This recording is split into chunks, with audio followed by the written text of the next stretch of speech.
Good morning students. आज हम कक्षा 8 की पाठ्य पुस्तक वसंत का पाठ 2 लाख की चूड़ियां पढ़ेंगे,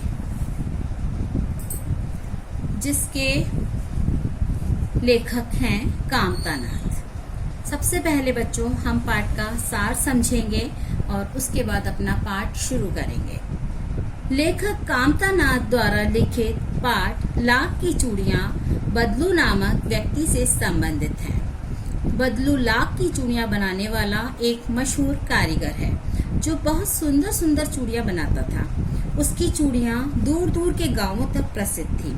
वह कभी भी पैसों के बदले चूड़ियां नहीं बेचता था। लोग चूड़ियों के बदले उसे अनाज देते थे। वैसे तो बदलू स्वभाव से सीधा व्यक्ति था, परंतु शादी ब्याह के अवसरों पर वह मुंह मांगा दाम और चीजें मांगता था। चूड़ियों के दाम की सारी कमी इन अवसरों पर पूरी कर लेता था।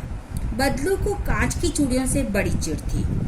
लेखक अपनी गर्मी की छुट्टियां अपने मामा के यहाँ बिताते थे। बदलू उसी गांव में रहता था। लेखक का अधिकतर समय बदलू के पास ही बीतता था। वह उन्हें लाख की रंग बिरंगी सुंदर सुंदर गोलियां देते थे तथा खाने के लिए आम देते थे। पिता के दूर शहर में तबादले के कारण लेखक 8-10 साल मामा के ना जा सके। 8-10 वर्ष बाद जब वे गए और बदलू से मिले तो उसने उन्हें पहचाना नहीं। बदलू बहुत बूढ़ा व कमजोर हो चुका था। लेखक ने अपना परिचय दिया और लाख की चूड़ियों के बारे में पूछा तो बदलू ने बड़ी ही व्यथा भरे स्वर में कहा कि अब गांव में कांच की चूड़ियों का प्रचलन हो गया है। लाख की चूड़ियों को कोई नहीं पूछता है। मशीनों से बनी चूड़ियां जैसी सुंदरता लाख की चूड़ियों में कहाँ। यहाँ बताया है कि बदलू का व्यक्तित्व बहुत मजबूत था। वह कांच की चूड़ियों की भांति आसानी से टूटने वाला नहीं था। इस पाठ का उद्देश्य यही है कि मशीनी युग ने छोटे छोटे कारीगरों का रोजगार छीन लिया है। वे असहाय व लाचार होकर भुखमरी के कगार पर पहुंच गए हैं। मशीनों के कारण हस्तशिल्प जैसी कलाएं नष्ट होती जा रही हैं। हाँ, तो बच्चों आपको पाठ का सार समझ आ गया होगा। अब हम पाठ शुरू करते हैं। लाख की चूड़ियां। सारे गांव में बदलू मुझे सबसे अच्छा आदमी लगता था, क्योंकि वह मुझे सुंदर सुंदर लाख की गोलियां बनाकर देता था।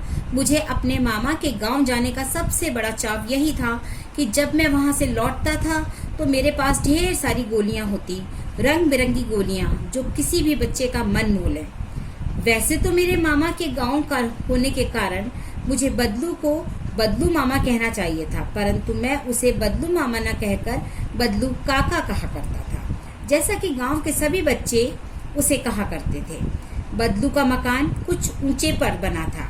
मकान के सामने बड़ा सा सहन था जिसमें एक पुराना नीम का वृक्ष लगा था। उसी के नीचे बैठकर बदलू अपना काम किया करता था। बगल में भट्टी दहकती रहती जिसमें वह लाख पिघलाया करता।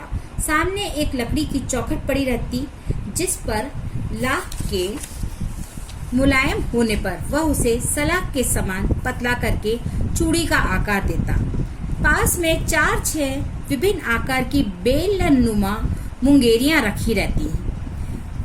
बेलन नुमा मुंगेरियां हैं बच्चों कि जैसे हम बेलन आप लोग सब जानते हैं जिससे घर में खाना बनता है, चकला बेलन जो होता है उस तरह की चीज होती है। और ये मुंगेरियां है एक लकड़ी का एक डंडा जैसा होता है जो आगे से तो पतला होता है, ऊपर से मोटा होता है, जिसके अंदर चूड़ियां फंसाकर बनाई जाती है। लाख बना जो आगे से कुछ पतली और पीछे से मोटी होती है।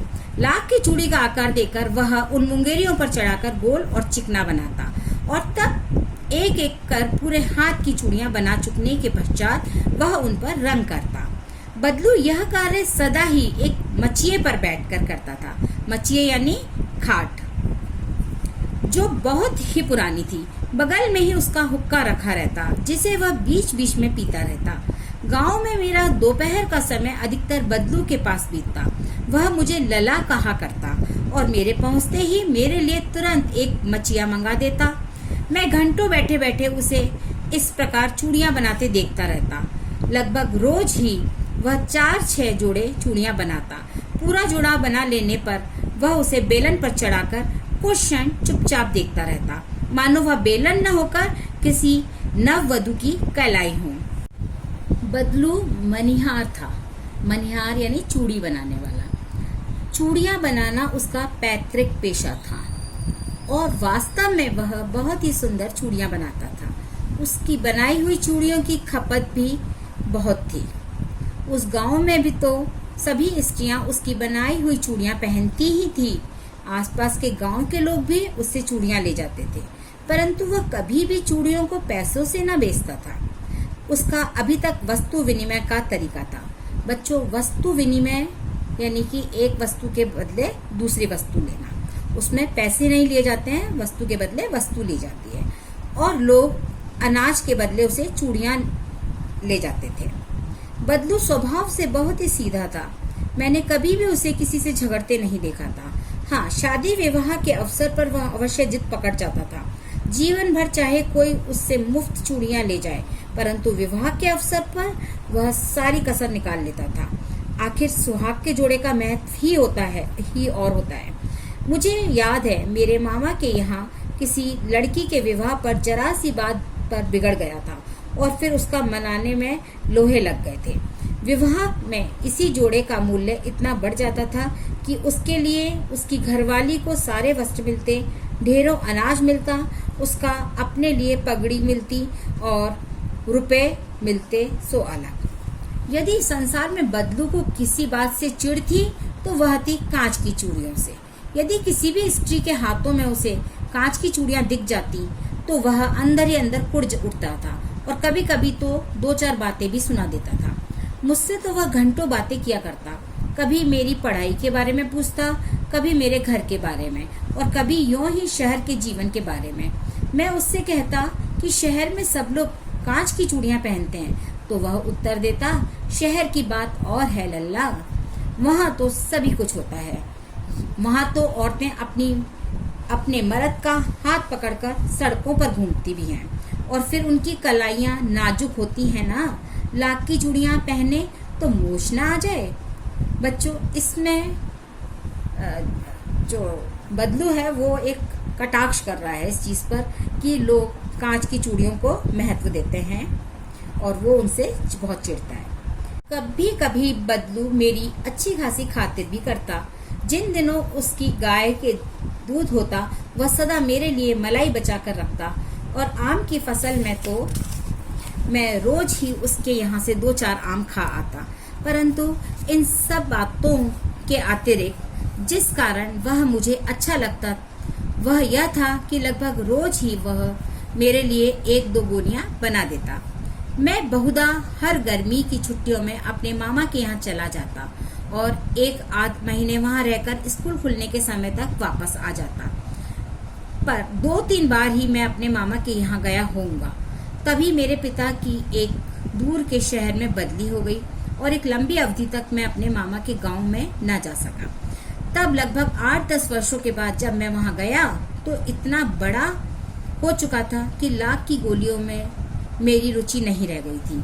अतः गांव में होते हुए भी कई दिनों तक मुझे बदलू का ध्यान न आया। इस बीच मैंने देखा कि गांव में लगभग सभी स्त्रियां कांच की चूड़ियां पहने हैं। विरले ही हाथों में मैंने लाख की चूड़ियां देखी। तब एक दिन सहसा मुझे बदलू का ध्यान हुआ आया। बात याद हुई कि बरसात में मेरे मामा की छोटी लड़की आंगन में फिसलकर गिर पड़ी और उसके हाथ की कांच की चूड़ी टूटकर उसकी कलाई में घुस गई। उससे खून बहने लगा। मेरे मामा उस समय घर पर ना थे, मुझे ही उसकी मरहम पट्टी करनी पड़ी। तभी सहसा मुझे बदलू का ध्यान हो आया और मैंने सोचा कि उससे मिल आऊं। अतः शाम को मैं घूमते घूमते उसके घर चला गया। वहां बदलू वहीं चबूतरे पर नीम के नीचे एक खाट पर लेटा था। नमस्ते बदलू काका, मैंने कहा। नमस्ते भैया। उसने मेरी नमस्ते का उत्तर दिया और उठकर खाट पर बैठ गया, परंतु उसने मुझे पहचाना नहीं और देर तक मेरी ओर निहारता रहा। मैं हूँ जनार्दन काका, आपके पास से गोलियां बनवा कर ले जाता था। मैंने अपना परिचय दिया। बदलू फिर भी चुप रहा, मानो वह अपने स्मृति पटल पर अतीत के चित्र उतार रहा हो। और तब वह एकदम बोल पड़ा, आओ आओ लल्ला, बैठो। बहुत दिन बाद गांव आए। हाँ, इधर आना नहीं हो सका काका, मैंने चारपाई पर बैठते हुए उत्तर दिया। कुछ देर फिर शांति रही। मैंने इधर उधर दृष्टि दौड़ाई, ना तो मुझे उसकी माचिया नजर आई और ना ही भट्टी। आजकल काका काम नहीं करते? मैंने पूछा। नहीं लल्ला, काम तो कई साल से बंद है। मेरी बनाई हुई चूड़ियां कोई पूछे तब तो गांव गांव में कांच का प्रचार हो गया है। वह कुछ देर चुप रहा, फिर बोला, मशीनी युग है ना यह लल्ला, आजकल सब काम मशीन से होता है। खेत भी मशीन से जोते जाते हैं और फिर जो सुंदरता कांच की चूड़ियों में होती है, लाख में कहाँ संभव है। लेकिन कांच बड़ा खतरनाक होता है, बड़ी जल्दी टूट जाता है। मैंने कहा। नाजुक तो फिर होता ही है लल्ला। कहते कहते उसे खांसी आ गई और वह देर तक खांसता रहा। मुझे लगा उसे दमा है। अवस्था के साथ साथ उसका शरीर ढल चुका था। उसके हाथों पर और माथे पर नसें उभर आई थी। जाने कैसे उसने मेरी शंका भांप ली और बोला, दमा नहीं है मुझे, फसली खांसी है। यही महीने 2 महीने से आ रही है, 10-15 दिन में ठीक हो जाएगी। मैं चुप रहा। मुझे लगा उसके अंदर कोई बहुत बड़ी व्यथा छिपी है। मैं देर तक सोचता रहा कि इस मशीन युग ने कितने हाथ काट दिए हैं। कुछ देर फिर शांति रही, जो मुझे अच्छी नहीं लगी। आम की फसल अब कैसी है काका? कुछ देर पश्चात मैंने बात का विषय बदलते हुए पूछा। अच्छी है लल्ला, बहुत अच्छी है, उसने लहक कर उत्तर दिया और अंदर अपनी बेटी को आवाज दी। अरे रज्जो, लल्ला के लिए आम तो ले आ। फिर मेरी ओर मुखातिब होकर बोला, माफ करना लल्ला, तुम्हें आम खिलाना भूल गया था।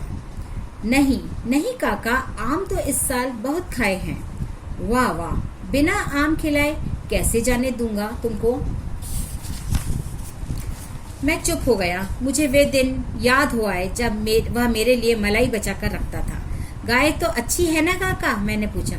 गाय कहाँ है लल्ला, 2 साल हुए बेच दी, कहाँ से खिलाता। इतने में रज्जो, उसकी बेटी, अंदर से एक डलिया में ढेर सारे आम लेकर आ गई। यह तो बहुत है काका, इतने कहाँ खा पाऊंगा। मैंने कहा। वाह वाह, वह हंस पड़ा। शहरी ठहरे ना, मैं तुम्हारी उम्र का था तो इसके चौगने आम एक वक्त में खा जाता था। आप लोगों की बात और है, मैंने उत्तर दिया। अच्छा बेटी, लल्ला को 4-5 आम छांट कर दो, सिंदूरी वाले देना। देख लल्ला कैसे हैं, इसी साल यह पेड़ तैयार हुआ है।